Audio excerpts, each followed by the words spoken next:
Good evening. Welcome to the February 26th. Where's that hammer? Welcome to the February 26th, 2024 Gorham Planning Board meeting. Tonight we have a two-item agenda. Item 1 is a public hearing, site plan amendment, Town of Gorham, Little Falls baseball field lighting. Item 2 is also a public hearing, contract zone, KV Enterprises, LLC, Roby Street subdivision. And may we have a roll call, please? Yes, Mr. Chair. Mr. Grassi. Present. Mr. Benson. Present. Mr. Burrows. Present. Mr. Frank. Present. Mr. Walsh. Mr. Delaney. Present. Mr. Hager. Here. 6 present, 1 not. First item is approval of the January 22nd, 2024 Planning Board minutes. I assume everyone had a chance to review. Do we have any necessary changes? Yes. As secretary, I found a few, 3 minor corrections. I'll go through them one at a time. All right. On page 3, 3 of 6, the word besides, and let me find it here. It has to do with setbacks, and, okay, it's top of the page, the word besides should be side setback, like in side yard setback. And Excuse me, what page again, please? that's page 3, the very top of the page. Thank you. First paragraph. Next is on page 4, quoting Russell Frank in the 3rd paragraph.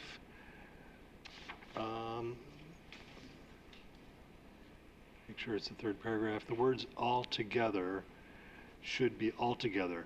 I'm sorry, that's further down, probably 7th line down. Russell Frank suggested removing D&D from the contract.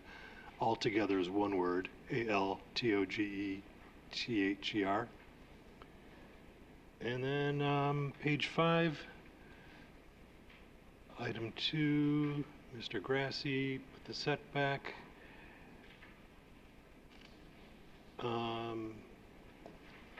For hand, asking for hand raised for 10 feet. I think that was all there was.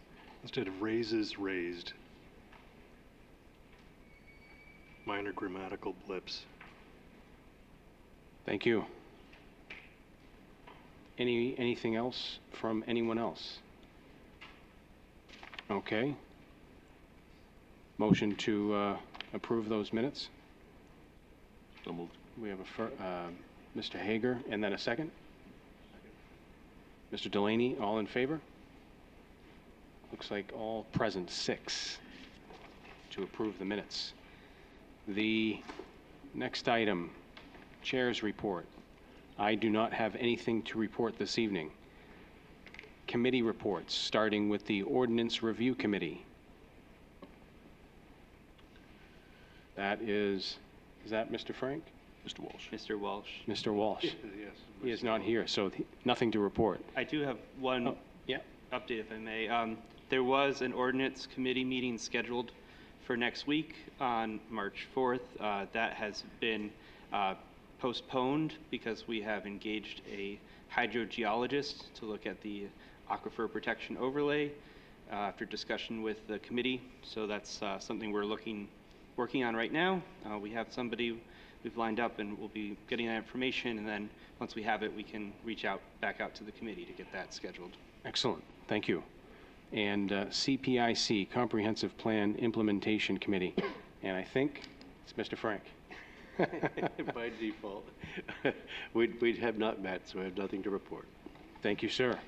So we will move on to the bulk of the agenda here. Item 1, we have the public hearing, site plan amendment, Town of Gorham, Little Falls baseball field lighting, a request for approval to add lighting to an existing baseball field. Map 52, Lot 12, zoned urban residential manufactured housing. The applicant is represented by Owens McCullough with Sebago Technics. And if we could have some background from planning. Absolutely, Mr. Chair. So This item, if you will recall, was before the board at the February 5th meeting. So to recap, what the town is looking to do is to add lighting to the baseball field at Little Falls Recreation Area. There's already been approval for lighting at the multi-purpose field and the soccer field and the parking lot. So what we're doing is looking to add approval for the baseball field as well. There's some work that will need to be done on the ground as far as determining the capacity of some of the circuits. The facilities manager will review that along with Public Works. And the town's recreation department will work to determine controls. The lighting should not be operated after 10 p.m., so they'll be working to determine how they can control that. During the February 5th discussion, an item of concern was raised that existing lighting didn't include some of the adequate safeguards, and there's a question about whether the planning board would have to approve replacement of some of the existing lighting, and it would not. That's something that could be replaced with more modern lighting. The project that the town would be looking to move ahead with would be to light the baseball field as well as the parking lot. So there are no additional changes to the site plan. So with that, I'll turn it back over to you, Mr. Chair. Thank you. And now's a good time to hear anything that the applicant would like to mention. Great. Good evening, Mr. Chairman, members of the board. My name is Owens McCullough, civil engineer with Sebago Technics here tonight on behalf of the town of Gorham. With me is Tom Poirier, who is serving as the lead for the town of Gorham. We were last before the board just a few weeks ago when I took the board through the project, so I'll try to do an abbreviated version of it. Unless the board has questions, I'm more than happy to go into more detail. In 2014-15, the town went through a process and got a master plan approved for the Little Falls field. That master plan included multi-purpose fields, some lighting on those multi-purpose fields, the building of a concession stand, and a parking lot addition. All of the multi-purpose fields and the parking lot were to be lit. At the time, the baseball field, the Little League baseball field here, was not proposed to be lit, but the town has been able to find some grant money, and there is interest now in lighting that field. The lighting, as I talked about earlier at the other meeting, would be a Musco lighting system. I don't know those that are familiar with it. We talked about that a little bit. Those systems are the same sort of system that is over at the high school now, that was redone by the school department a year ago now. It's a very specific focus lighting, dark skies, doesn't project it up, projects it right on the plane surface. And if you're ever out on those fields, you don't have to go very far off the fields before it gets dark. It's a very impressive system. LED, automated controls, very efficient, very effective on how it works. In fact, the town would be able to control, turn them on or off remotely. It's a pretty sophisticated system, but a very well-designed system that does just what it's supposed to do on the fields. In fact, that's what you approved on the other fields that would go in when this was before the board before.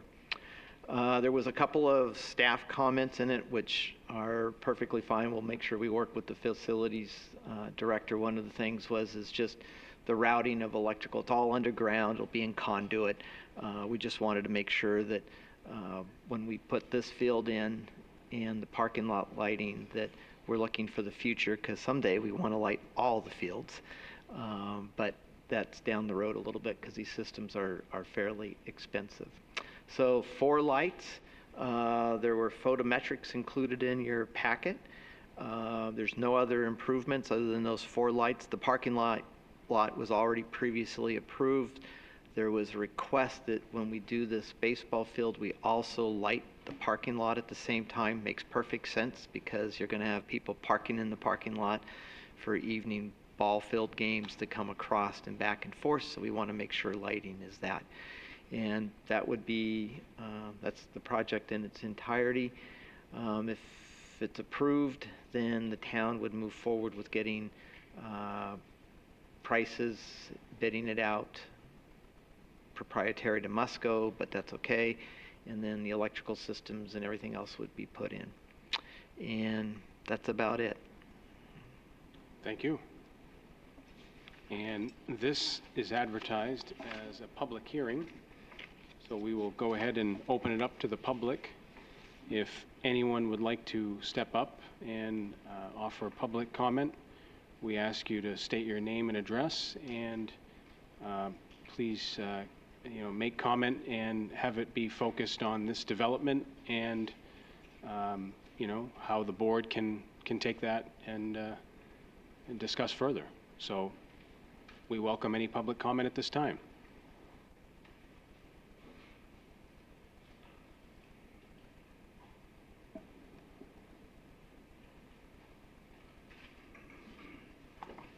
Rick Willie, Elizabeth Street. I really don't have any pros or cons on the lights. What my question is just from being at different functions in the town of Gorham, to be honest, mostly I heard negative on the lights. I'm not sure why. But my question is everything I've always heard is some of the people that are on the boards for baseball, softball, they want to know why they can't have batting cages. Then I hear back that it's wetlands. The town hasn't taken care of it. So I'd like to know why that isn't part of the process. I don't have kids that play the baseball, softball on this field. I'm glad to see in here that there's lights for the soccer fields, which is good. But if you're going to do the lighting, they need batting cages for baseball, softball. So I think that has to be either part of this project or the town has to step up and put the money in the pot to include it. Because they have to do batting practice someplace when the kids are either in the game to get ready to go in the game or do something to that aspect. Because it isn't going to be just the kids that do it. If you've got adults that are doing night softball, they're going to be using the batting cages also. Thank you.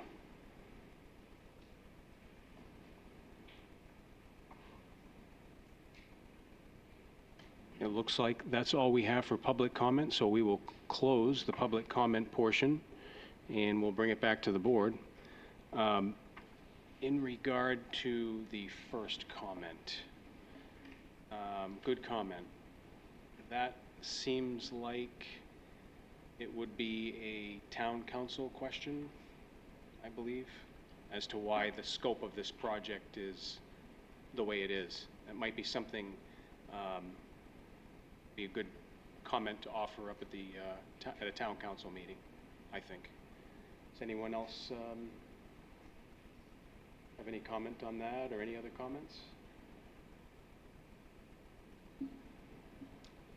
Anything else? Yes, Jim. Mr. Chairman, it seems like a reasonable request. I mean, it's just let's not piecemeal this. Let's put all the money in it now. It's cheaper to construct it now, perhaps, and hopefully we'll be able to find some money in the special account someplace. Thank you. We've closed the public comment portion. Okay. Yep.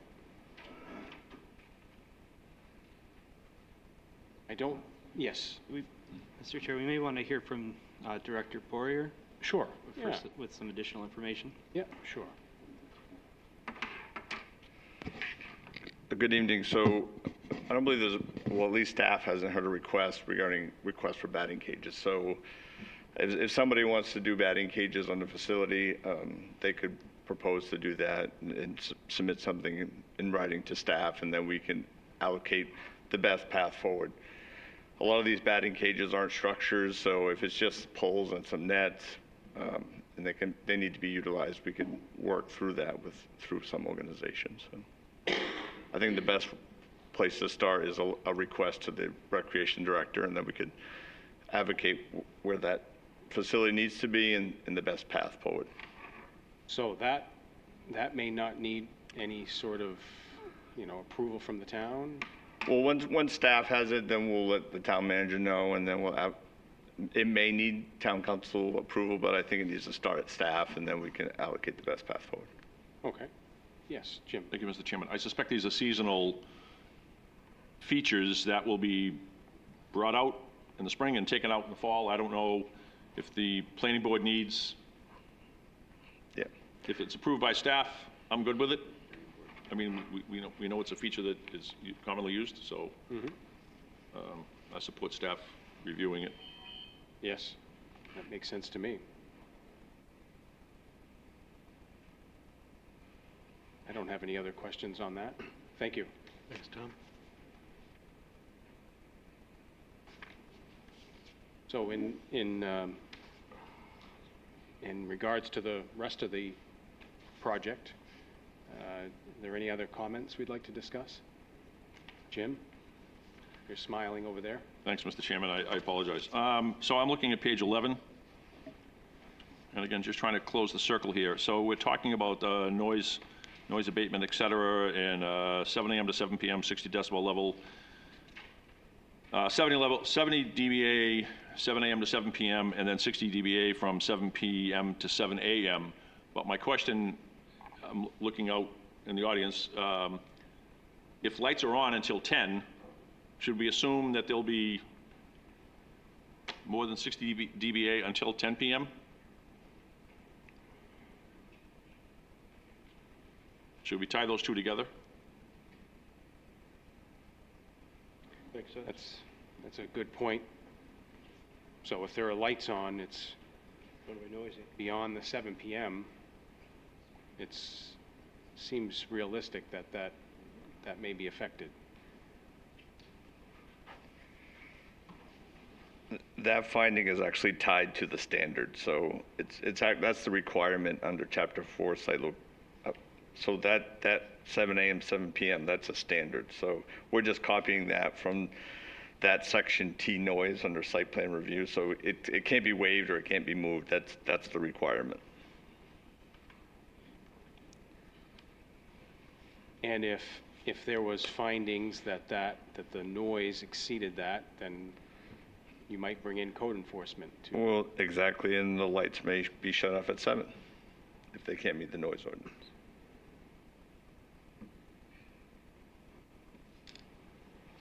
I have a question. I think Tom could answer this about who controls the lights? When do they turn off? Is it more than a timer? Could somebody with an app on their phone be authorized to use that to activate the lights?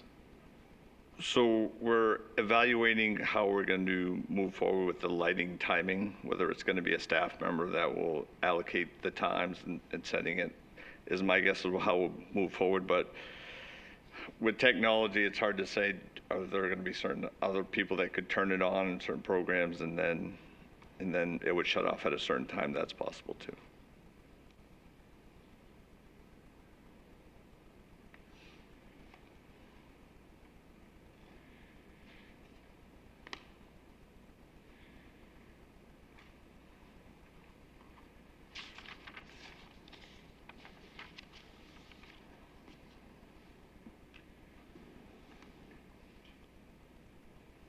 Do we know what normal noise levels are for lighted fields? Well, I don't think the lights will generate noise. It's going to be the people. Obviously. Yeah, Yes. Thank you I for don't know what a clarifying that, normal Tom. baseball or softball field will be. I don't know. I don't even have.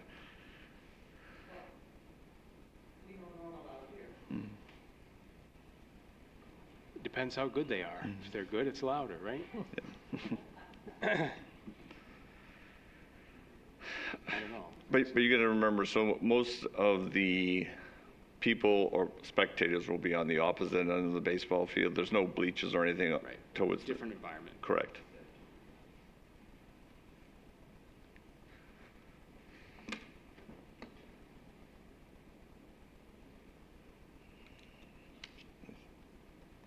Hopefully this works.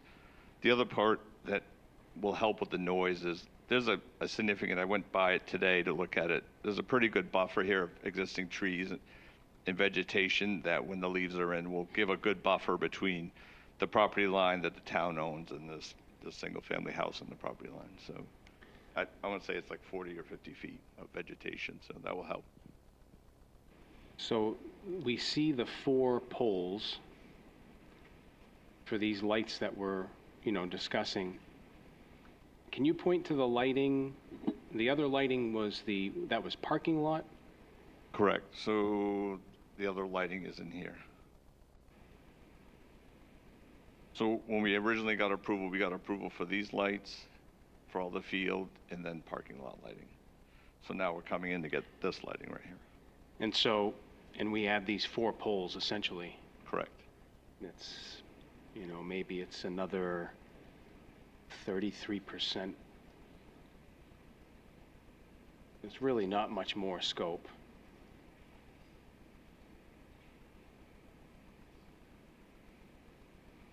To me, it's probably not the scope as much as the location, and it is good, as Tom points out, that there is that buffer between the field and the single-family house. If it weren't for the buffer, you might expect a little more light spill over to that neighboring property.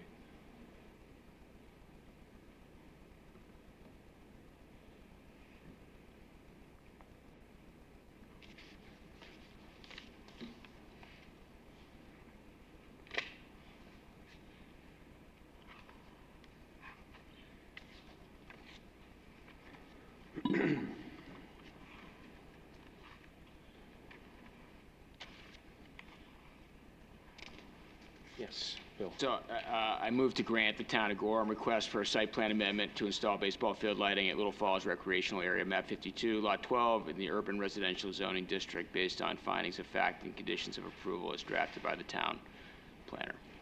Is there a second? Jim, all in favor? Looks like all 6 present. 6-0. Thank you. Thank you.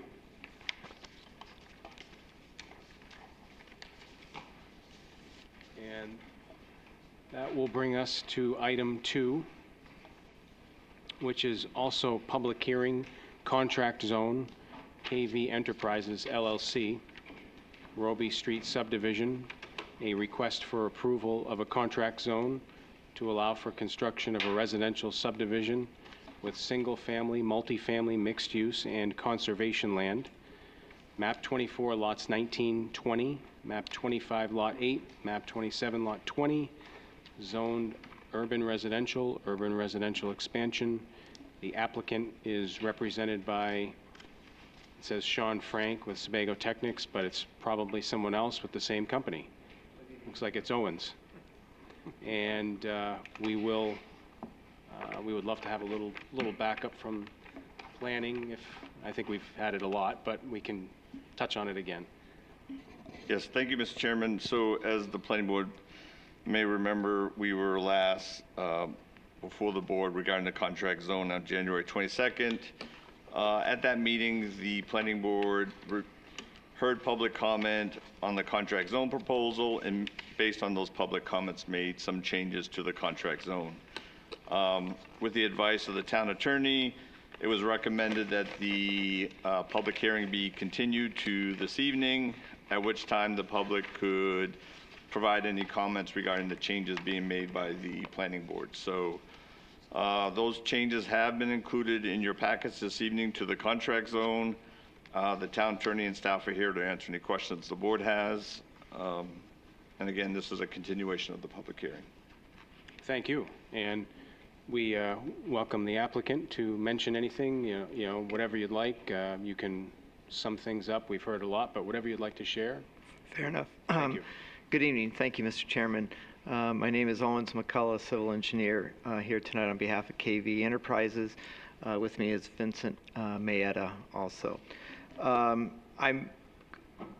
not going to dive into, because we've been through the project in a lot of detail, that the last meeting there was conversation focused on the language of the contract zone, and Natalie and the planning board had worked back and forth to come up with some changes. Natalie has put together those changes in the contract zone, and I think what I'll do is just take a couple of minutes and we'll just walk through those changes, and if the board has questions, Natalie and Tom and myself are here. So on, under permitted uses, there was a change to say meeting the requirements of the Gorham Land Use and Development Code, Chapter 1, Section 1 through 18, Development Transfer Overlay District, except as expressly modified in this agreement.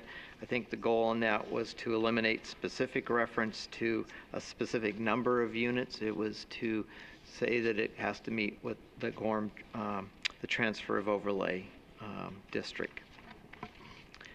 On the next page, which is 25 of 29, there was a change to say the minimum lot size one family dwelling was 8,500 square feet. And then multifamily mixed use requirements, terminology was used for multi-tenant. The preference was to eliminate that, referring back to item B above, which was multifamily mixed use, and specify minimum lot size of 20,000 square feet. And then also the minimum street frontage, it said 60 feet, which is what the transfer of development of overlay district is. But I think the goal was to just make it, codify it, make sure it's specific to the development transfer overlay district, and not have the language that followed that said 60 feet except for multifamily. So it simplified it, but referred it back to the development transfer overlay district. Minimum front and rear setbacks was removed, and then changed to minimum building height of multifamily structures 80 feet. And then there was minimum open space to require to comply with the development transfer overlay district. On the next page, again, the term multi-tenant was used. It was changed to read multifamily, which is more consistent with the ordinance. We had a pretty good discussion around the number of parking spaces in the multi-tenant, and the goal, we're proposing 1.5, and the desire was to put some language in there that gave some ability to use a different ratio, not to exceed 2 spaces if determined appropriate by the planning board. Because remember, this process, this is just a contract zone. This still has to go through the full planning board site plan review, subdivision review, and that whole process. I can tell you, as we went through this, the 1.5 was pretty consistent with what Mr. Mayett has seen on other projects they've had. We even had a couple of counselors want us to push it down to 1, trying to make less reliance on the vehicle. We really thought 1.5 would be more appropriate. And then some members of this board had said, well, you know, we'd like to leave the flexibility in there to go up to 2 if it was determined necessary. So, and that would all be vetted out in the planning board review process. Moving on down, there was just some clarification again around multi-tenant and around the impact fee that was $1,000 per single family and $500 that would go to infrastructure projects which increases schools' capacity for students as designated by the town council. So that language was in there to make it even clearer. Quite a bit of discussion around the road connection to White Birch Lane. There was a desire to include that language in the contract zone and also include language for construction traffic to be equally split among all points on access to the site, which I believe predominantly the goal was to come through that White Birch Road connection. And then Natalie might have to help me with this, but there was some other language that was added basically to clarify some of the fee requirements of the transfer overlay district to make sure that was clear. And then permitted uses around mixed use buildings with commercial uses being allowed on the first 2 floors. That language was changed based on a fair amount of conversation at the last meeting. Then one or more multifamily phases shall be developed for housing of older persons, and this I think Natalie had suggested we make very specific references to the Act and the CFR and regulations that may be amended from time to time. So that, Natalie, that's a federal, isn't that? Federal definition, if I remember correctly. There was a cross out of not on item 6, so the development will be required to purchase bonus dwelling units for dwelling units that exceed the underlying zoning districts. It said will not be required. I think that was a clarification under the transfer of overlay. Then the next one was moving on further down on page 27. The provisions of this agreement are intended to replace uses and dimensional requirements of the existing urban, so there was a typo in there. I called it commercial residential. It's actually urban residential and suburban residential. So I think that was corrected, or urban residential expansion, to match that with actually what is supposed to be on the underlying zoning. And I think that gets to the extent of the changes that the board had discussed. And again, if the board makes a favorable recommendation for the contract zone, then it goes back to the council. The council then considers it. If it passed the council, this project still would have to come back to this board for full subdivision site plan review. All of the elements, traffic, everything else in the detailed design would need to be reviewed under the normal standards, and just following this contract zone, which added some specific requirements. And Vincent, do you have anything to add? Okay, thank you. Thank you. So we will bring it back to the board, and I assume everyone's had a chance to look over the updated contract zone language. We had one member who's not here today write in some comments that have been put into the record, and we've had a few additional abutters, or abutter comments. Do we have any new comments from the board? Mr. Chairman, point of order, it's a public hearing, correct? It is a public hearing. We had it open. Are we allowed to reopen it? Okay, so then we will do that. We will reopen and take public comment. Again, as we mentioned in the last item, step up to the podium, mention your name and address, and address the board with comments you would like us to consider in the review of this contract zone. So we will open for public comment and welcome anyone interested to step up to the podium.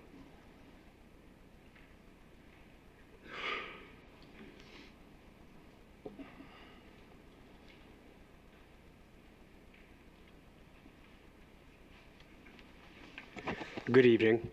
Lincoln McIsaac, 44 Roby Street. I want to speak a little bit about why we absolutely need to have equal access from 3 different points for this project, why White Birch Lane is as important as Roby Street and Edgewood. First, Roby Street, it does have a school there, a village school, plenty of walkers, already a lot of traffic that comes down that road just for schooling, but also there's other entities that are on that street that people want to visit. Having White Birch Lane as another exit point will at least alleviate some of that pressure. Otherwise, we're pushing more traffic right into that school zone.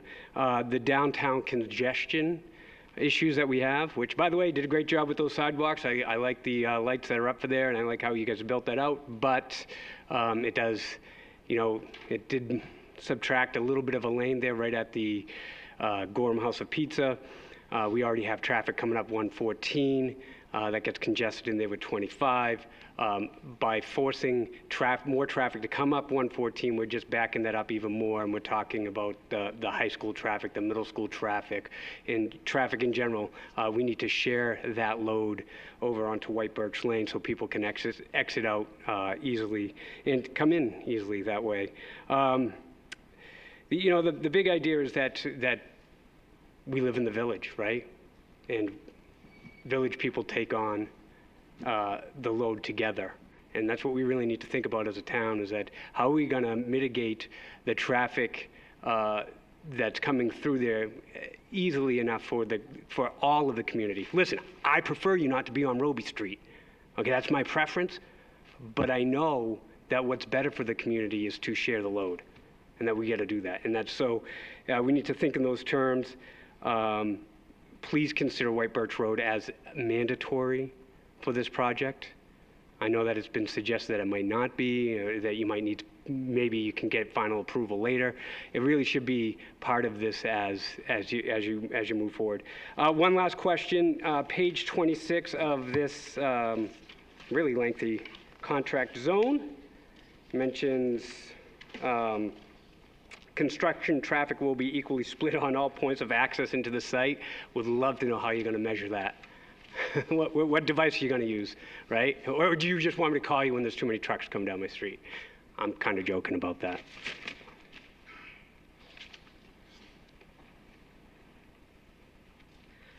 Hello, my name's Justin Early, 46 Roby Street, right on the corner of where the connection's going in. I will start off kind of seconding what Lincoln said. Personally, a development this size shouldn't connect to an existing small neighborhoods like Bramblewood, White Birch, even Roby Street. It should have been its own access onto the main roads in general. I get that's not happening. So at the same time, it needs to be out as much as possible on other accesses. Having just two is not enough, so White Birch does need to happen. I know at the provisional phase 1, it got approved with the aspect of the town needs to still give final approval for its land for White Birch. That needs to happen before the construction starts, because once it starts, it's too late. Then you don't have White Birch. Then it's just out of luck. And on the transportation, like the surveys, the traffic surveys, we don't need a full survey yet. There's been one done in the past, but it wasn't fully encumbersome of everything with school traffic. And that had 5 access points. I don't know why it counted Roby Street as 2 different access points. It should be counting the access onto Roby Street as 1. But right now, you're going to be sitting at 2 without White Birch, 1 into the middle of town that's congested, and 1 going onto 114 and leaving. So you need to have that other one to avoid the town aspect. I mean, and then the construction vehicles coming down Roby Street. I know previously it was said, I believe, by the developers that the idea was White Birch would be the main access point for construction. I get how that is not fair to the people on White Birch. That's a lot of traffic on their road. That's currently a dead end. But my thought is just on Roby Street, the part of Roby going up to South Street is too narrow for a construction vehicle. You can't have a vehicle coming down there with a truck coming back the other way. They won't fit. So having Roby Street as the access point, they're going to have to come down further towards the school and come past the school to come up Roby Street where it's wider. So trying to alleviate that will help as well if they can come in off Bramblewood, which again is just a neighborhood. They don't want those trucks coming down them, and White Birch doesn't want it either. But it's about who's the most inconvenienced at that time and which way are these trucks coming from. Are they coming from the Westbrook area? Are they coming from Standish? Are they coming Buxton, Scarborough? That's the whole mindset. And Roby has the one big difference. There's an elementary school. This construction is going to be going on during the school year. So you got kids walking to school with no sidewalks currently. I know sidewalks are being added to Roby Street, but not only half of Roby Street, not the part coming from 114 where they're going to turn down, that's narrow. Now you got kids walking with dump trucks coming or something. That's just not safe. And it's elementary. It's not a high school. It's little kids on bikes and stuff. Are they the best bikers? Not always. They might fall. The roads are in horrendous condition, which also brings me to the next point. Currently, they're going to add sidewalks to Roby Street on, I think it's the west side going down to Lincoln Street. That's great. To do that, they have to dig up a little bit, expand the road out, put the sidewalk on top of the new pavement. But that's all they're planning. They're not repaving Roby. They're going to dig up part of it, and it's already bad. You drive down that and tell me how many bumps you hit. Tell me how many people are going to swerve those bumps where there's kids on bikes not on the sidewalk. It's not safe. You need to get this road smooth. It needs to be regraded correctly. They're going to redo the draining system, have the road graded correctly for the draining system. And I say that because right in front of my house, there's about 5 feet of pavement missing for 1.5 inches because the water sits because my yard is higher than the road and there's no drain. It just sits there and eats away the pavement. And this is the side that's not getting touched with the new sidewalk. The drain's going to be on the other side of the road, but roads are graded away from that, right from the middle down. So all the rain is still going to sit there and rip up the new road if it gets done. There's a new construction house on the other side of Roby as the example. It just went in. It's a gray house with 2-car garage, nice new house. Their driveway's already falling apart because the road sits the water right there. If you drive right down it, brand new driveway, it's losing its pavement because it doesn't last with sitting water with this weather. So have them repave Roby correctly and grade it correctly for the drainage. And even they're adding a drain across the street from me. Add one connected to on my side to get that drain properly because there's no ditch. There is no runoff space for it. It goes nowhere besides sits in the road, and people are going to swerve around giant puddles. Kids aren't going to go through those puddles, so now you've got people swerving on the road. Let's just get it cleaned up for safety for the kids going to school and people driving down those streets. And because there's talk, I believe, about replacing 8-inch pipe to 10-inch pipe water pipe. They're going to replace the connection of like 200 feet. But that's in the road. If they're not repaving the road, what good does that do? They're just going to put a strip down that's going to come up in 2 years from the frost. Get it all done correctly, get it all done smoothly. And I say this for the contract zone because we want to benefit. You can ask for this done, otherwise it just becomes a taxpayer burden in 1.5 years, 2 years, or well, 5 years after this is really moving along with the phase and developments. So that's really where I'm at on, we need white birch for the full development. I think if not white birch for some reason, it still needs access to New Portland Road, maybe just a little ways down. Again, personally, it should be connecting directly to 114 or Day Road and New Portland Road, not these existing neighborhoods, but that's inevitable. And just make the roads good. But overall, approve the contract zone. It gets it done faster. It'll be less construction disturbing the streets once it's done. The roads will get safer again for the kids going to school. And also, like Lincoln said, how do you measure where people are accessing? Because, I mean, Roby shouldn't be, I know initially it was saying White Birch was at all, I believe they said, in avoiding Roby Street as an access point for the construction. It's not a good road, it's not safe for the kids. Even in the summer, yes, kids are playing in the streets, but when there's actually school in session, what time are they starting work? What time are they finishing work? When school's finishing and when school's starting. So let's just not cross the two and keep the road safe for the kids walking to school. Thank you.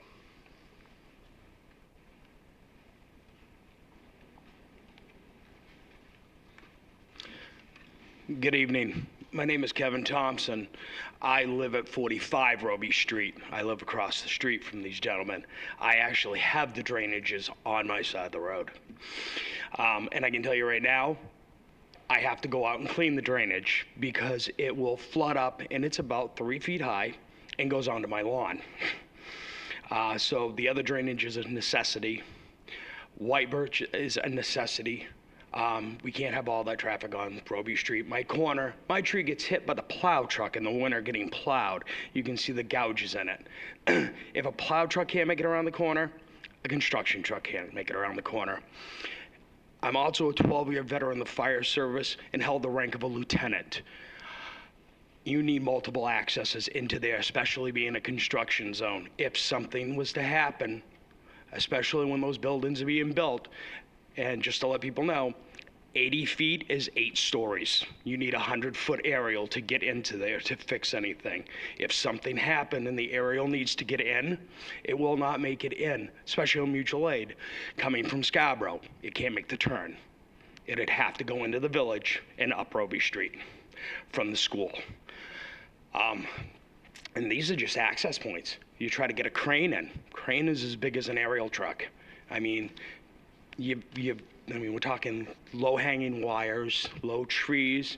I was told by another member who lives on my street, that when they were logging, it was taking out power lines. So if a logging truck couldn't make it up and down Roby Street, construction trucks aren't gonna make it up and down Roby Street. They have to look at to do, but multiple accesses is a priority, and to get equipment in. This should be, at least from a logistics standpoint, from me, looking at that, I would want at least 3 ways in for a fire apparatus, for emergency equipment. With just one, it's a logistics nightmare. It's a catastrophe waiting to happen. You've got to have at least 2. 3, in my eyes, would be perfect. 4 would be awesome, and I know it's going in stages, but you have to look at the big picture. You have to look at this place when it's done, not as we're building one piece here and one piece there. We need to look at the whole thing, because this is going to be around for a long time. And the road upgrades, yeah, they need to be done. The road is falling apart. Just today, walking my dog, I almost got hit from a gentleman cutting through Roby Street because they didn't want to drive with the traffic, and I could tell because they weren't doing the speed limit. I mean, they come onto Roby Street and he was sideways with his truck. And that's what we deal with on a day-to-day basis. It's a shortcut to get from 114 to 25. And they cut it through it every morning, every night. I see it all the time. You know, I have to be careful backing out of my driveway because people drive too fast on our road, you know? And don't get me wrong, I've looked at the development. I mean, I've been sitting where you gentlemen are too. And just, it's not a bad plan. A little bit of tweaking. Access is a priority. We can't put it all in one spot. And that's basically all I have to say, gentlemen. Thank you.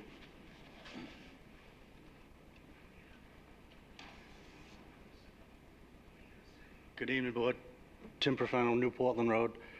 I've heard conversation after conversation, been to every one of these meetings, and it's all about the access and the access. I really think, I know they're gonna have a lot of property for where it's a game sanctuary right now anyways. White Birch Lane would be great. It's very narrow, so you're really looking at the same issues. There's no sidewalks. You're dumping it out right at the main entrance to the Gorham House, which is very congested. You need that access for ambulances, fire trucks, everything, all the time anyway. So now you're gonna bring a lot of traffic in and out. It's gonna happen regardless, no matter what we say. But something of this size, I really say that, just grin and bear it and put an access down farther on New Portland Road and come out. I mean, you're purchasing all the property all the way down to Moody's. So you're gonna own everything out in behind there regardless. So grin and bear it and put a double wide road all the way down there, and you've created a major access point for all your construction in and out of there. You can get it out of there. The majority of all your backed up traffic is basically at the cemetery where Dodge Oil all the way up in. So if you push it down another couple hundred yards, I think you can, avoid all this. And, like I said, it's gonna go on for 6 years. Why not move it down a little bit, and you might avoid, a lot of aggravation to everyone. I mean, it's my 2 cents, but thank you so much.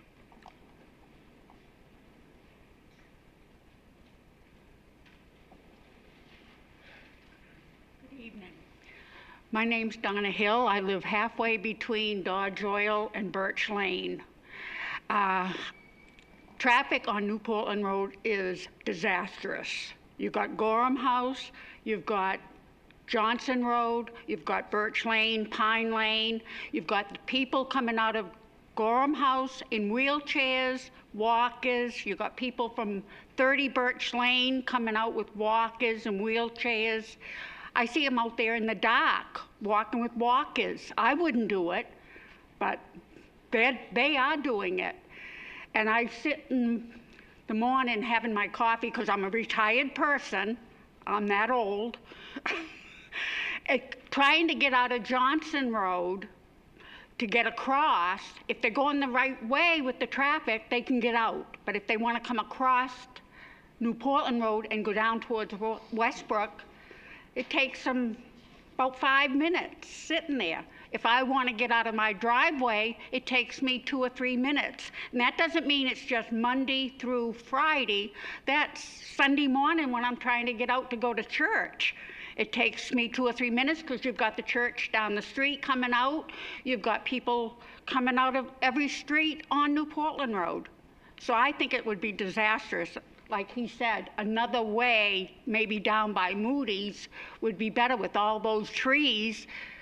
You hate to see trees come down, but it's better than coming out of Birch Lane where it's so narrow and families. I've lived in my house for 54 years. I don't want to move. They're going to have to drag me out of there. Thank you.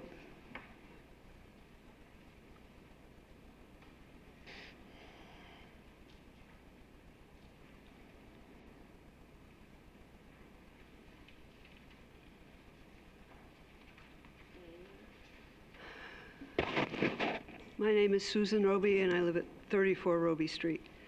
And I'm going to talk about some different things. Specifically in the contract zone, in the third whereas, point 3, I would like to understand the phasing of construction, because it says that, I don't understand this, I really don't, but what it says to me is that the developer can put the roads and the infrastructure in beyond the phase that's being built, pretty much all of it, because there's a thing in parenthesis that says, provided the developer may install roads and other project infrastructure in other phase areas without opening such phase for the construction of units. I'm not really sure what it means, so maybe somebody, the developer, could answer that question, and then I'll come back, because I have more questions, but not for the developer. But don't know anything about phase construction, so just, it feels like it's opening up a lot of land that doesn't have to be opened up because the project is being stretched out for so long. But maybe there's a different explanation that I don't understand, so let Vinnie talk. Sure. Good evening, Board. My name is Vincent Matt. I'm part of the development team for this project. What that means, Sue's question is, we're going to build the project by phases, and what the intent here is so that we can be building phase 1 and be able to get building permits for phase 1. We have to complete certain, put up a bond and do various things to get a building permit. All that allows us to do is to start. Okay, let me just finish. We can't start building in phase 2 until a large percentage of phase 1 has been sold or leased. So we wanted to be able to start putting infrastructure in phase 2 before phase 1's completely finished. We're allowed to put infrastructure in, the sewer lines, water lines, just for the road work, so that when phase 1 is 80% done, we can then start post a bond for phase 2 and start to get building permits for phase 2.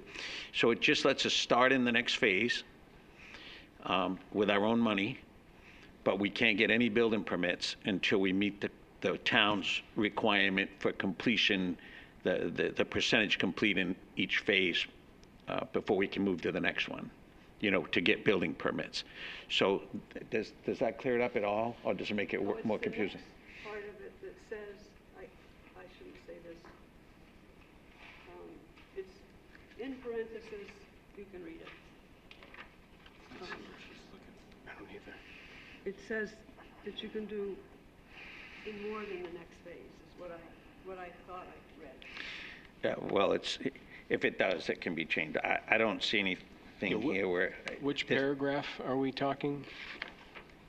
3, it looks like she said 3A. 3A.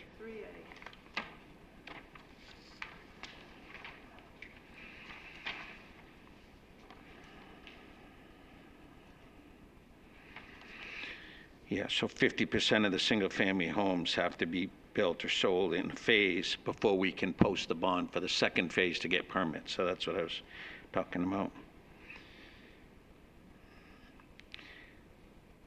and then you need to post the bond for the next phase before you can get the building permits.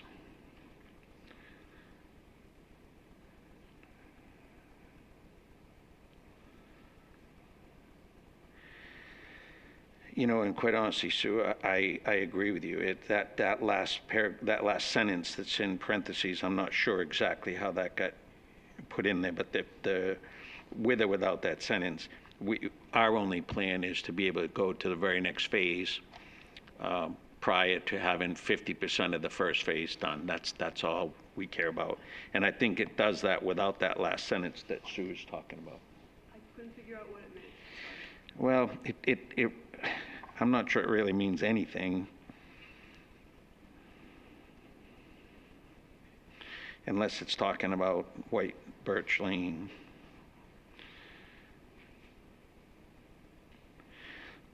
But if we do any other infrastructure in the next phase, we still can't get building permits until 50% of the first phase is sold. Right. And we post a bond for the next phase. So I think if that was a concern that the board has, I'm not sure why we need that last sentence. I can't make sense of it either. And just quickly while I'm here, if it's okay, this gentleman had a great comment about putting the road, have its own separate road out through New Portland Road, and we really did try to do that. But as we mentioned before, as part of the purchase agreement with the seller, we're restricted from doing that. The seller would really requires that we not develop in this area that's not hatched, you know. From this line right here back, the seller wants that property to be left as natural as possible and turned over to the Conservation Commission. So for that reason, out of respect for him and the legal obligations that we've agreed to, we can't just we can't just pump a road in over the New Portland Road through there. They won't let us. So we don't think it's a horrible idea, you know, but that's why we can't do it. Thank you, guys. Thank you. I think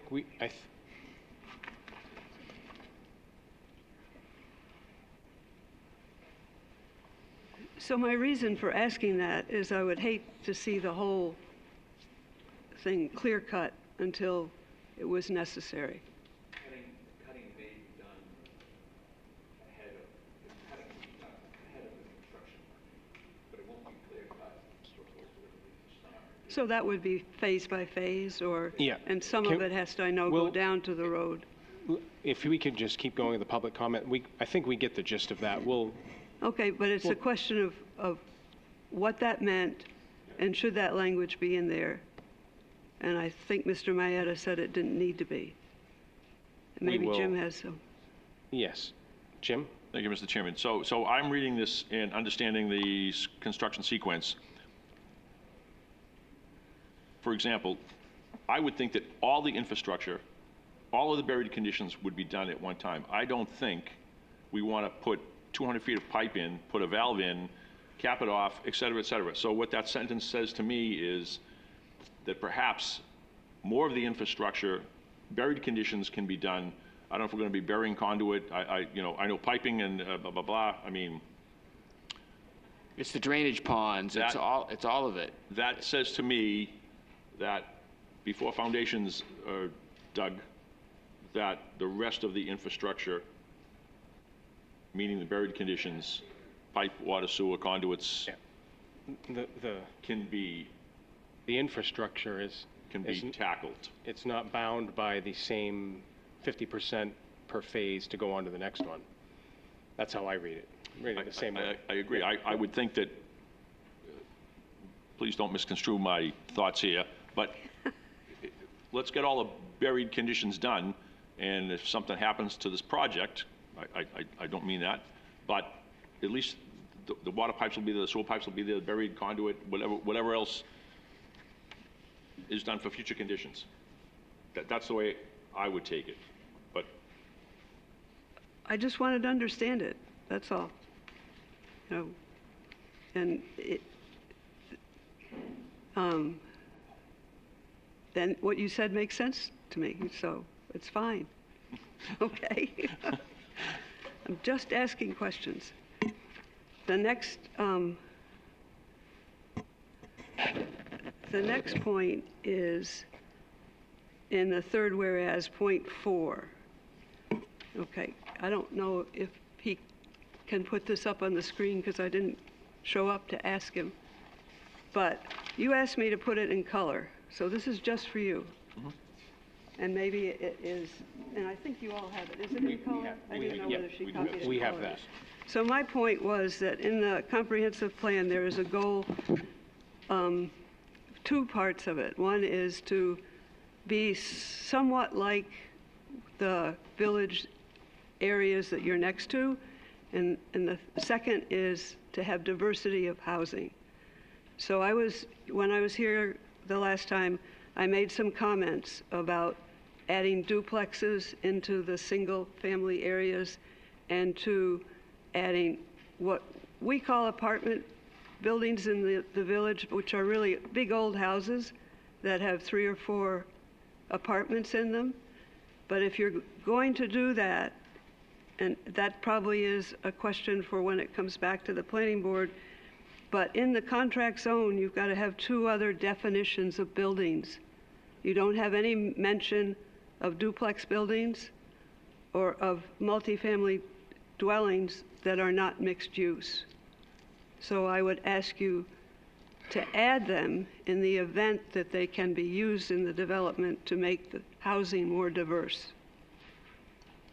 And I have a piece of paper that I can hand to you that says all this and it's all on one page, so all you have to do is turn it over. But what it does is just have the language that I'm speaking, so you don't have to write it. And there were 2 other points that I wanted to change or propose that there's something added to it. And they are under 5F in the contract zone. And the one is the 4th bulleted item, that the developer will propose calming solutions within the design plan to be reviewed and approved by the planning board. I would like to add to that requirement that, so far what they have is 4-way stops, and that may be adequate, but my experience on Roby Street lately has been they treat the 4-way stops like roundabouts. So if they can see that there's nobody there, they turn. And if you happen to be back a little far on Railroad Street, you almost get wiped out. And I see it over and over again, so I'm not so confident that 4-way stops can calm the traffic. So I'd like to put into the contract zone a couple of checkpoints when they get phase 1 done, that it be evaluated as to its effectiveness. And if it isn't effective, that the developer move up a notch, whatever that notch looks like, whether it's bump outs or there are all sorts of things that can be done further. And similarly, after completion of the other phases and further after it's finished, that it be evaluated a year later and determine whether the traffic calming is adequate. Because the cut-through traffic, the development traffic, are going to be issues that'll have to be absorbed by the town. And I think having in the contract some steps to remedy what we don't know will work or will or won't work in that area would be wise. And the last one is, on the other side, is protecting tree canopy. That doesn't say much about protecting tree canopy, so I had a couple of thoughts. Well, and I think Mr. Ballantyne told me that his preference is to leave trees at the back of every lot, some amount, and people cut them down or they don't cut them down, whether or not, and that's not a hard thing to do. That would help. But the canopy trees are generally hardwoods, and when they get to be about 6 inches, they make a pretty good canopy. And I don't think it would be difficult to identify the canopy trees that are left in that acreage because it was logged pretty heavily. You know, put a colored string around them, and if there are those that fall on, you know, front yards or the side yards, try and preserve them so that some of your lots already have canopy trees when you're done. And then you wouldn't have to put in the landscape trees. And I know when they built my son's house, they were able to leave a 6-inch maple right in front of it with no trouble with the construction equipment. And it's just a little ways from this land. So I think having some specifics about what canopy tree preservation means, even if it isn't what I wrote, would be useful in the contract zone, because just saying preserving canopy trees doesn't mean much. So I put a number of, like, try and save 10 per side of the street. That's my thoughts. Anybody have any questions? Okay. Thank you. Thank you.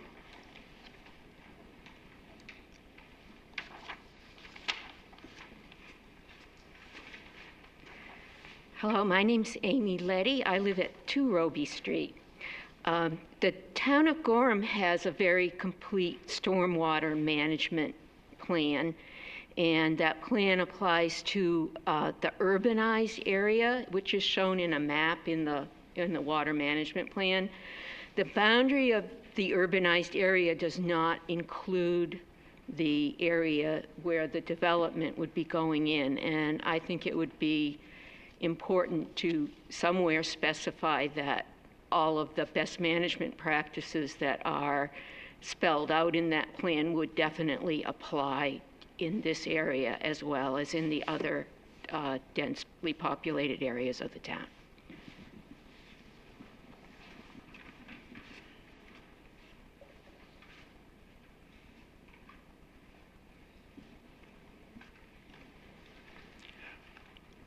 Hello, my name is Harold Parks, and I live at 17 George Street. And I don't want to diminish the, the seriousness of everybody that's come before you, but I do have some concerns as they more relate to the open space and to the detention ponds. But first of all, you may have seen my letter that I sent to you, that was in your packet. But the first thing of concern to me is on page 23, the whereas paragraph. And I think that needs some serious work.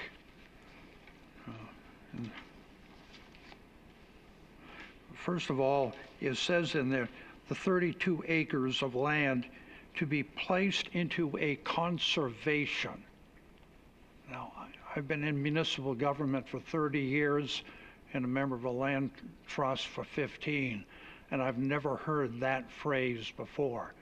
So if this is going to be in a legal contract, that needs to be ironed out. Now, whether they were thinking about a conservation easement, that would make sense. But there's something that's missing in that paragraph. Secondly, they make reference to the Presumpscot Land Trust. Since this is a legal document, you should have the correct name, and that should be the Presumpscot Regional Land Trust. And there's 2 references there. And then on page 26, there's another reference where they leave off the word regional. The third concern I have is if you go down to the 4th line, that they include, it says trailhead and public parking access. I'm not quite sure what they mean.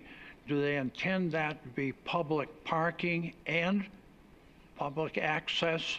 But it's not clear. You know, I don't know what they mean by public parking access.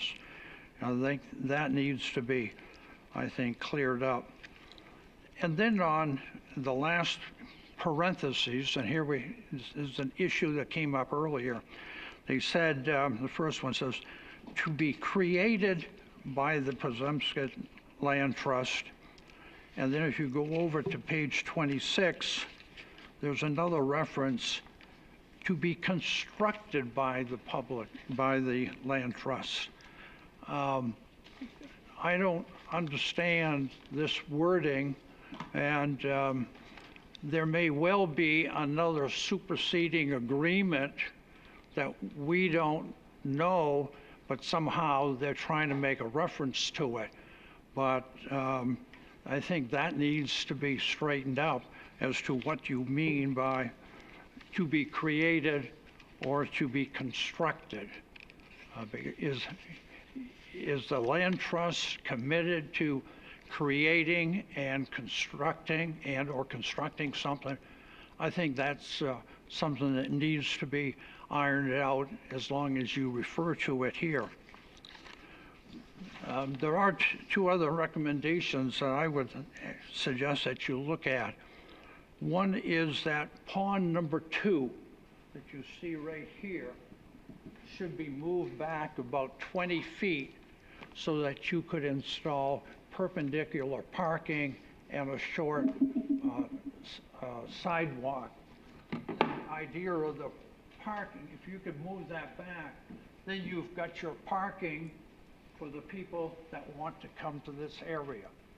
If you're going to wait for the land trust to build a road in and parking in here, I think you're going to wait a while because they've already been committed to the project in East Wyndham.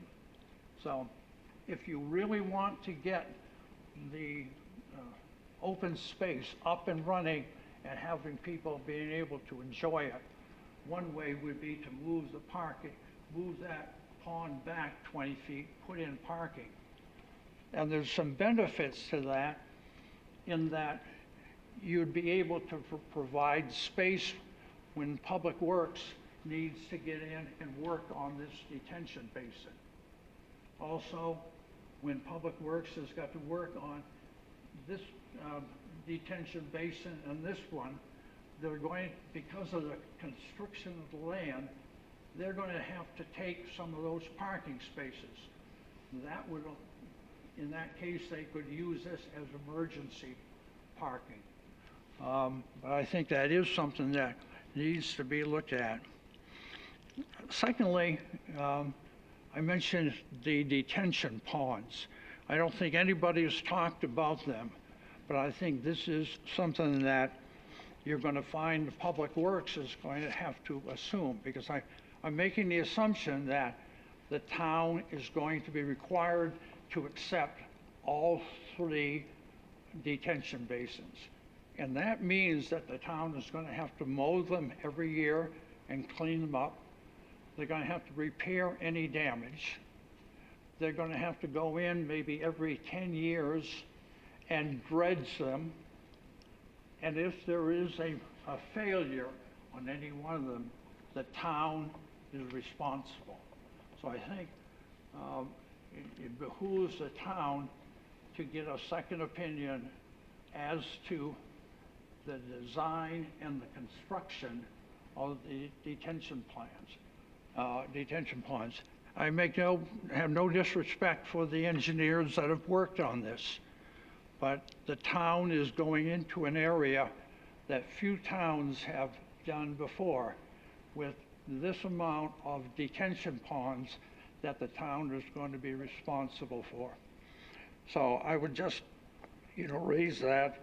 I would also point out that there's very little space around these detention ponds where Public Works has got to be able to access if they have to get into those detention ponds, which means they've got to have a legal right to take over the parking or some portion of it, which would mean if you have some space here, those cars could be put out here temporarily. You also need, when you look at the detention ponds, there's a question of safety and fencing. wherever you have multiple family housing, you're going to have children.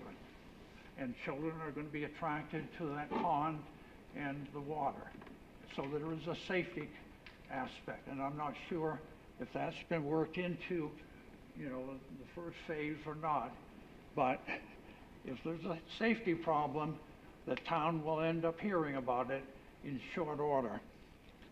And then I think lastly, the Public Works Department needs to develop a plan in terms of how they are going to maintain these 3 detention ponds for the next 100 years. Because, you know, once the town accepts them, you know, we've bought them. And that doesn't apply only to the people in this area. It applies to all of the taxpayers in the town. And lastly, a small thing, but that's electric vehicles. I don't know if we've been talking about it, but many people are going to need to charge their cars, and a lot of them, you know, they'll have homes up here. But for the people living in these areas, they're going to need a charging station. And I hope the developer, you know, is thinking about that and at least puts in the conduit so that they can install charging stations in the future. But those are some of my thoughts, and I just wanted to pass them on as a taxpayer. Thank you very much. Thank you.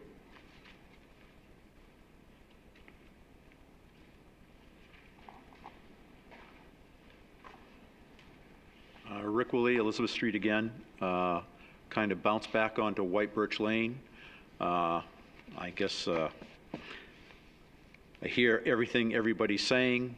I guess if I lived on White Birch Lane, I don't know, I'd probably want to be selling my house.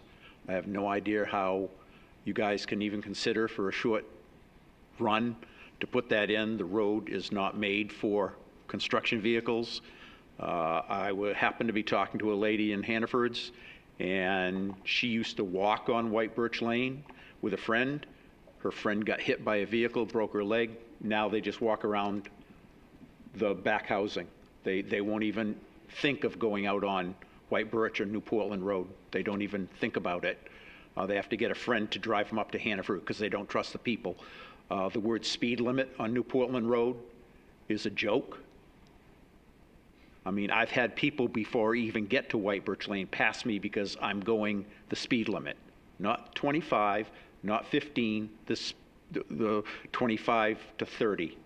It's in that area. They pass you. Construction vehicles will do the same thing. They don't slow down. I'd like to know maybe it's been out there, but I haven't seen what the time limit is on the construction vehicles going in there. If it's 7 o'clock at night, what are you going to do during the spring and the summer when kids are doing those softball, baseball fields, Little League fields? I have not heard anybody talk about that. You can't sit there and say, well, the parents have to keep track of the kids. We're talking about 5, 6, 7-year-old kids. Some of you are in that age group where you probably have 5, 6, 7-year-old kids. It isn't going to work. You would hope not. And I'm sorry, most of the construction vehicles do a good job watching, but at that time of night, they've been working all day from probably 7 in the morning, and then it's going to be a 12-hour day. Then the mistakes are going to be made, and you're going to answer for it because you guys allowed it.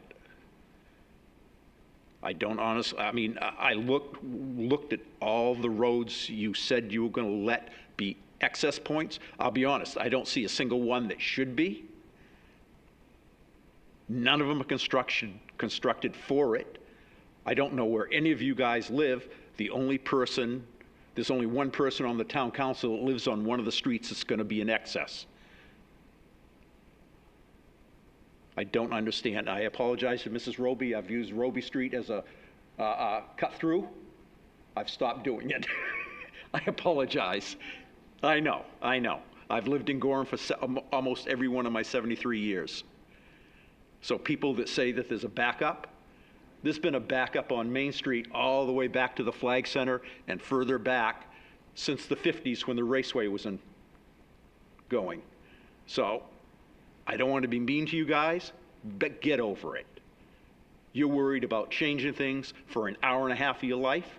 I just got done talking to someone who's in their early 40s. Sir, if you could address the board. Okay. So we can, thank you. It just, I don't know. It just doesn't make any sense for some of the things that happen. But I just think there needs to be a road further down. Am I correct that that is going out to White Birch? I just don't understand, to be honest, any of it. So you can go from there that, yes, I'm a negative on the project. I'm sorry. You can tell me, tough luck, it's already been approved. But I don't see one positive aspect for this, for the town of Gorham and for the citizens. Nobody, I've asked a dozen people, nobody can come up with a single positive aspect for this project.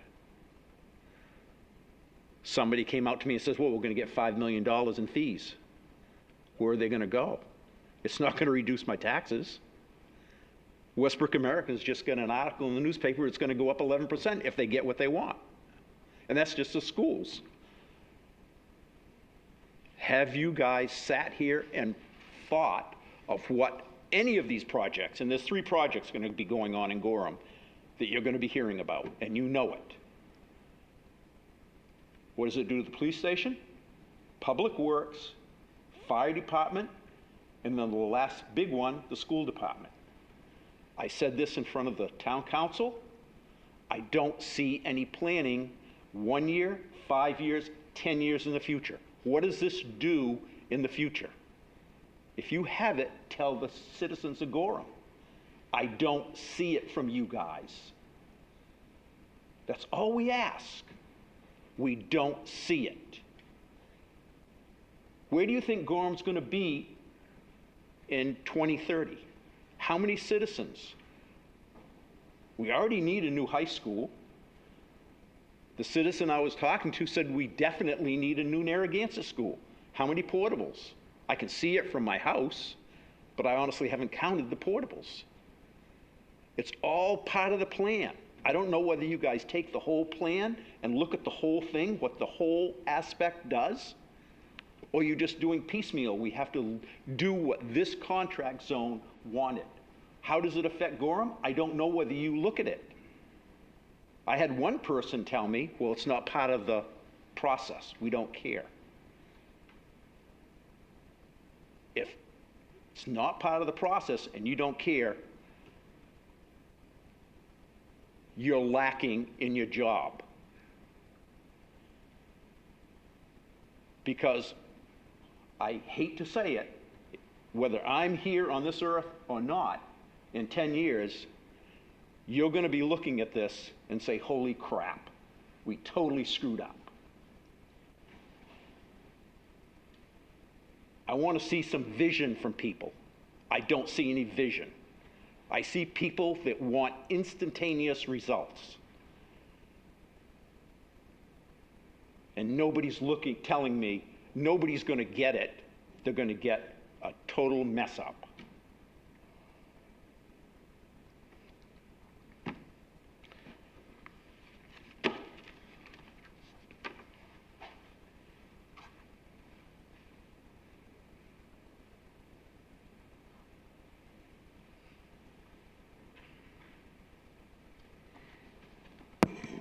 Phil Gagnon, Gorham.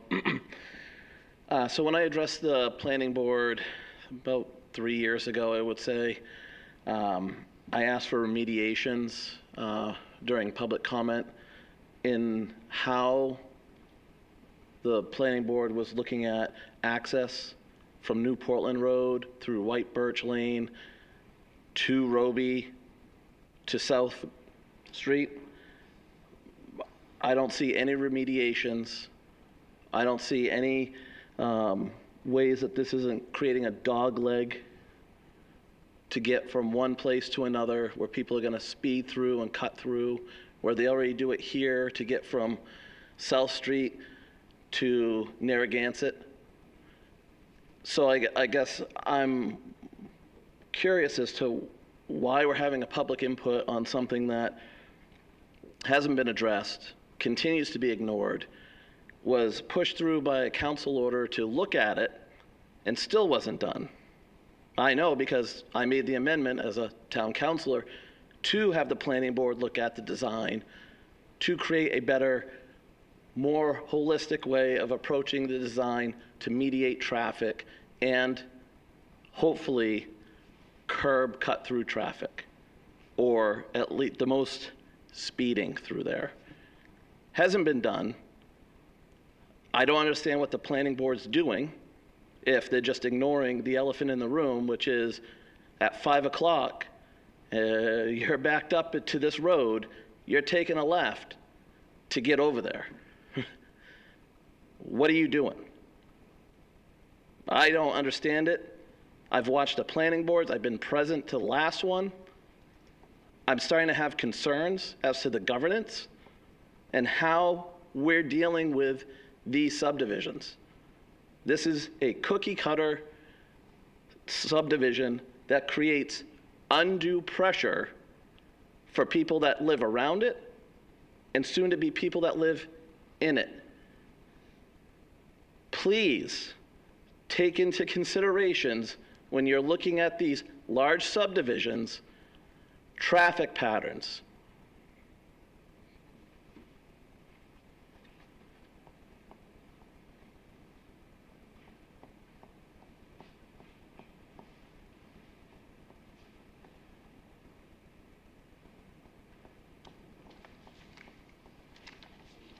That is the end of public comment. We will close that portion of the meeting, and we will bring up the applicant, give them an opportunity to address any comments, and the board will do the same following. Would you like to take an opportunity to address any comments that are addressable from your end?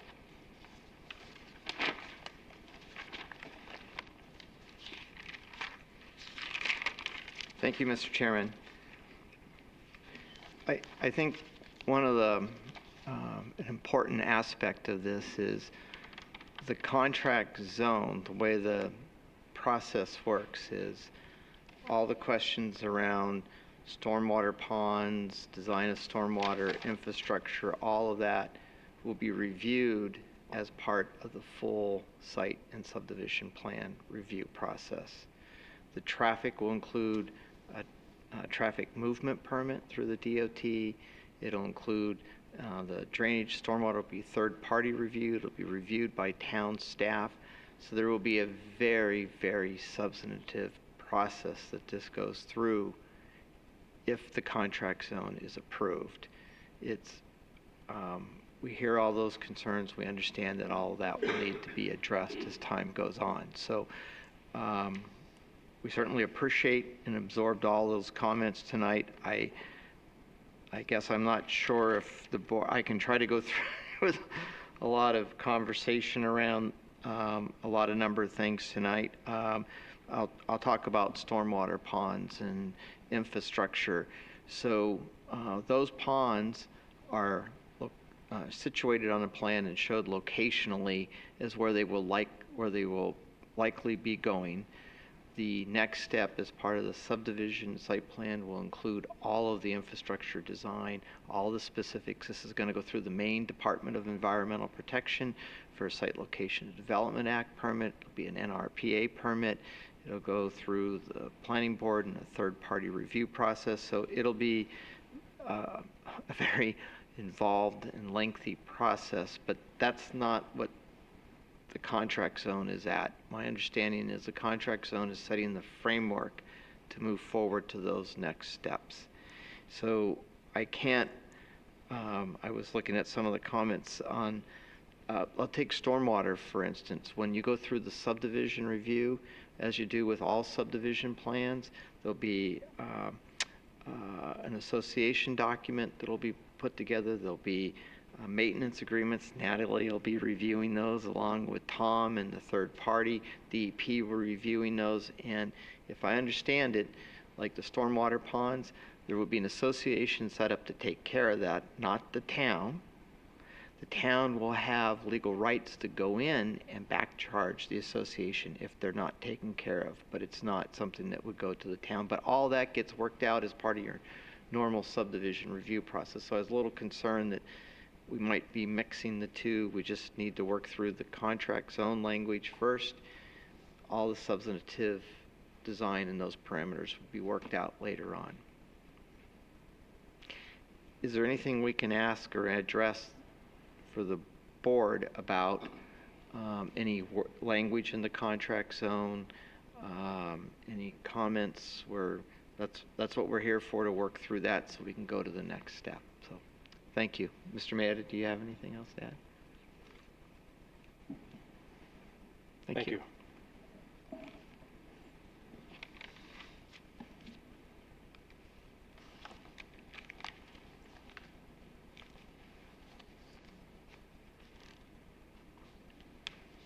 There was some, there were comments on the whole process of the land trust. So there were comments on, you know, the actual name of the land trust and some of the verbiage and placing it. Did we want to take a look at that? I don't know if we need legal opinion on that, or I'm not sure. Yeah, we haven't been negotiating with the land trust. That's been through the Okay, so that's on the seller and applicant side? applicants, correct. All right, okay. Yeah, but the language in the contract zone should be consistent and have the right words. That's what the contract zone we should say. can make that change. It's not substantive. What the name of the land trust is, we can tweak that. If the planning board sends it forward, that's a minor change that can just be done. What about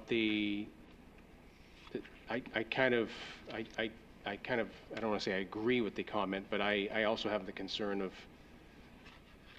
have you had conversations with the land trust? And, you know, the way the verbiage was in the contract. I'll let Mr. Maeda Can you address. just respond to that? I didn't Sure. quite follow. He's had those conversations. We've had conversations with staff and the Conservation Department. They want to do their own trail systems. They don't want us in there doing them. They feel as though, and I believe they're certainly correct, that they have more expertise in that field than a developer would. But we're going to provide property for them to put parking lots. We're going to put a parking lot somewhere in the subdivision. As we come forward to you guys, you'll be seeing that show up in one of the phases when we get to that point. But these were all discussions we had with them, that they were going to build the trail system. Any additional trail, there's trails there currently, but they want to be able to modify them in some very specific way. But yes, we've had several conversations with them.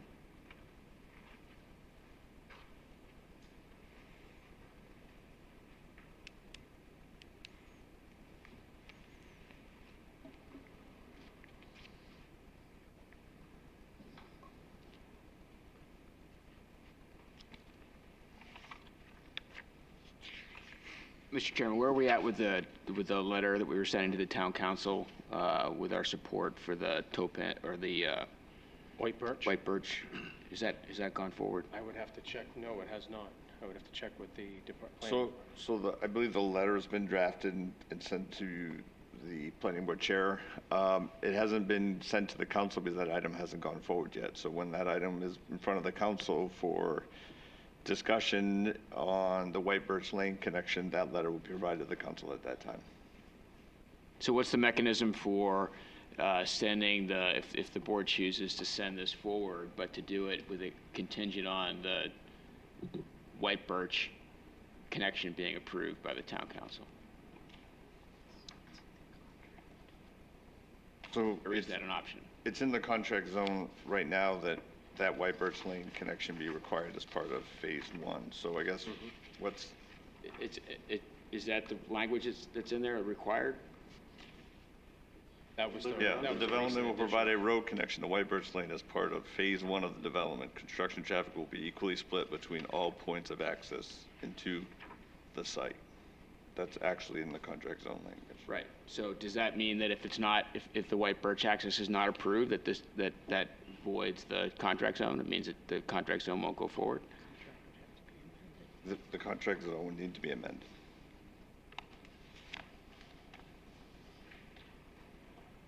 Right. Well, we're just sending this to the town council. I'm assuming they can amend it and do whatever they want to it. So that's why I'm asking.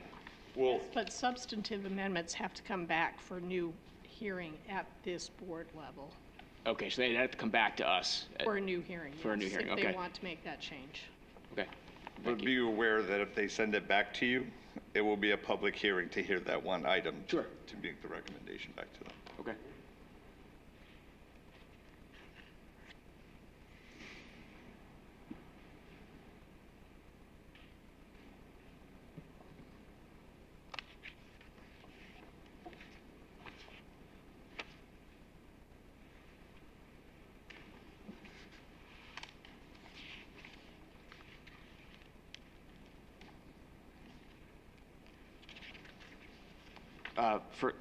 May I ask a question? Yeah, was there any conversation about connection to Toppin Drive as another option? I know that's a private way, but I wasn't sure if there was any conversation with the landowners or that was looked into at all. You have to help me here. So Toppin Drive, that's the drive that's further down. Yes. On New Portland Road. Mm-hmm. It's not as far as the where the Life Church is. It's a private way. I think it accesses one private lot in there, or maybe two. Yeah, I think Mr. Mayetta can answer that because they've. We did look at that as a development team. We went so far as to actually draw some sketches and talk with the seller about going through that land that we agreed not to go through. He wasn't excited about it. The property for that road is a private way, and then that is like a dead-end private driveway, which would turn into a highway, which would be much more traumatic to those people. So I'm sure they're not going to voluntarily turn it over to us when we're having a hard time actually getting the town to provide their little strip. So we backed off from that. It goes right somewhere in this general area here. Right. But we did look at trying to go there. We actually tried to get all the way out to New Portland Road, is what this gentleman said. Listen, we were willing to do it, but it really changes a lot of things we negotiated. The land trust wanted very specific boundaries. The seller wanted very specific boundaries for this piece, 55 acres. So it's about 88 acres, I think, altogether that's not getting touched, but only 55 of it's getting transferred to the land trust. The rest of it's getting transferred to the homeowners association will own it, along with all those ponds. As he said, they're not owned by the town. They'll be maintained by the associations. Thank you.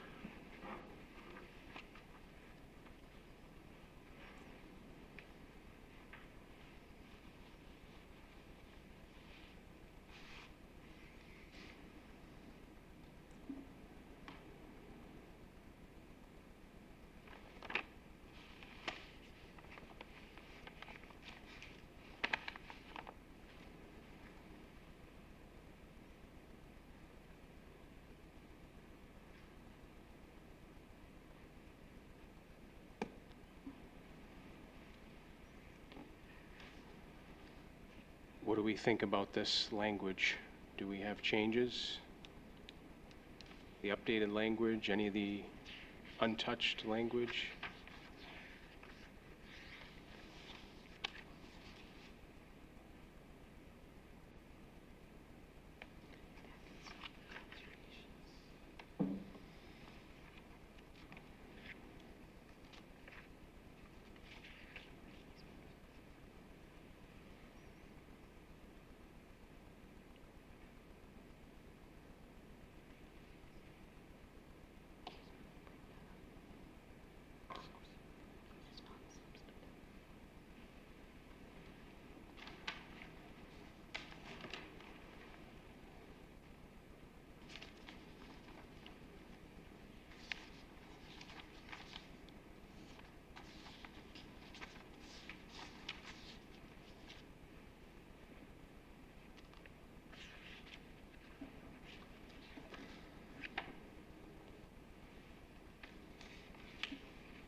guess, is there anything any questions that staff can answer for the planning board?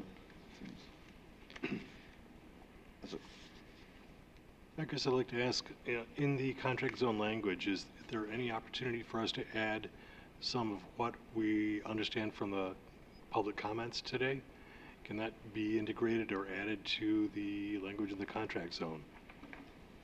So let's have a conversation about what those are first and whether they're needed to be added. Because I think because of the complex nature of doing a contract zone and site plan, there's this in between of when it needs to be in a contract zone and when it should be better reviewed as part of the subdivision site plan review. So if there's something that you think needs to be added to the contract, let's have a discussion on it and then decide whether it falls under contract zone language or that's something that you're going to look at subdivision. We already have standards to review it. Yeah, I think it would belong in the site plan review rather than in the contract zone language. Yeah, I think there was questions about road pavement and the health of the road and the drainage. Canopy. That's all going to be reviewed as part of the subdivision review, just like any other project. The Public Works Director, Planning Board can require roads to be surface paved, and that will be done as part of the condition of the approval when we're reviewing it. There was discussions about stormwater and requirements that the town include that in the town's MS4 area. Really, this project will be reviewed under the same criteria, whether it's in the MS4 area or not. All the MS4 area does is DEP allocating the review of stormwater licensing to the town. Basically, it will be reviewed by the DEP just like any other project. There's no change. The standards are the same, whether we review annually the stormwater report or DEP. So really, it's reviewed the same. Trying to think of any other comments there. Well, I would add traffic calming study and EV charging stations, things like that. I mean, so the traffic calming, I think we've talked about that before. I mean, that's going to be done as part of the traffic movement permit. We have standards in subdivision as well as site plan that the planning board can review.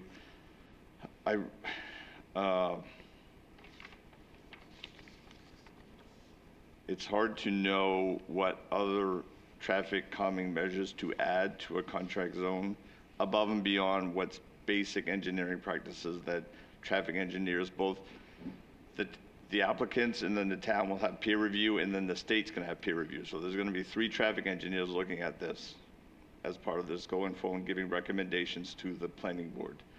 Traffic calming will most surely be part of it.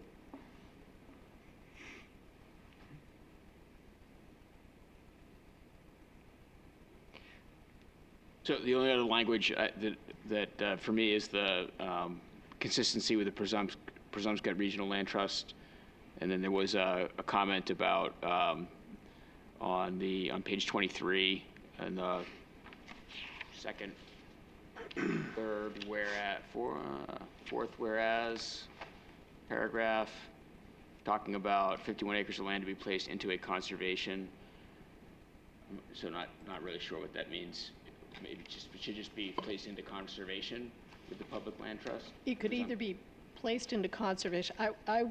My suggestion would be, because it does appear a word got left out, but because there have been discussions, as I understand it, with PRLT about PRLT actually owning the land, I would suggest that you add the word status after the word conservation. And that way it allows flexibility as to whether the fee ownership is transferred or whether it's done as a conservation easement. Thank you. Yes.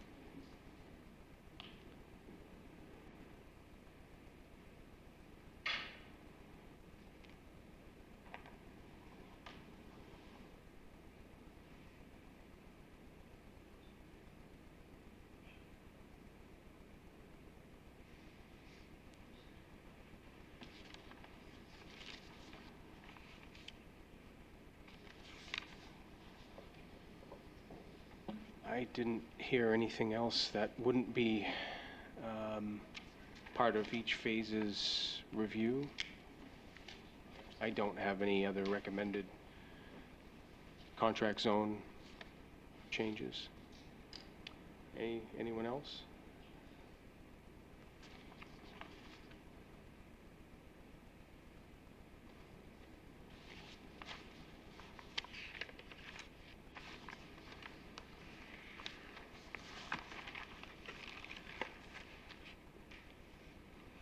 I did have one clarifying question. One of the public comment was mentioned about the water management plan with respect to the urban area, and that this fell outside of the urban area. So is that material to this conversation?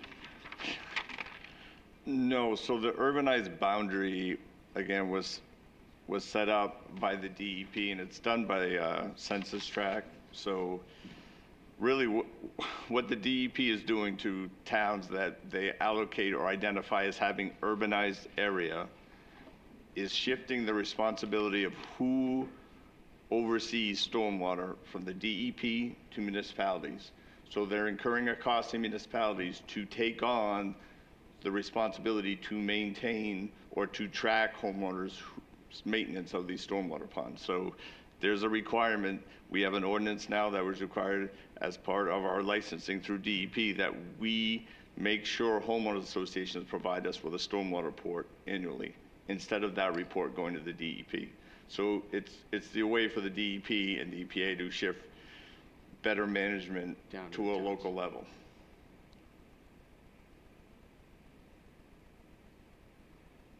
So in this case, it's more beneficial to the town to keep it outside of the urban area? Correct. Okay. Thank you.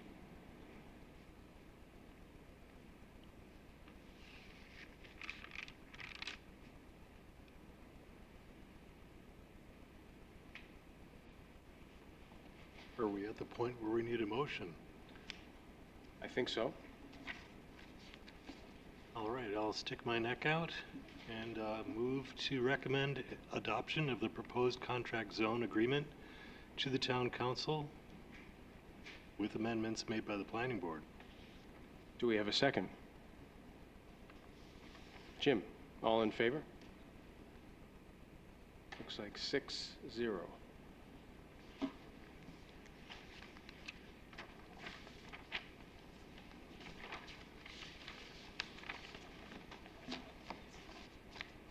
That is the last item on the agenda this evening. And that takes us to other business. Thank you for your time tonight. Yes, thank you. I'm Appreciate sorry. it. Yes. Thank you.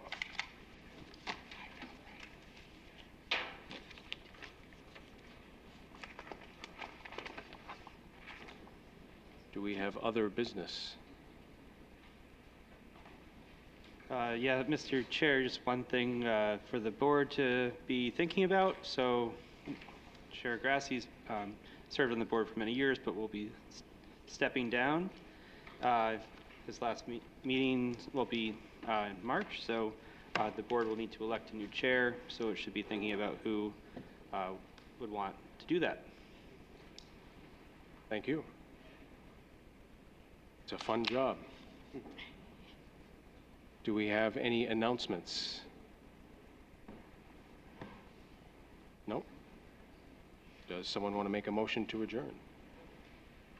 Make a motion to adjourn. Jim, is there a second? All in favor? 6-0.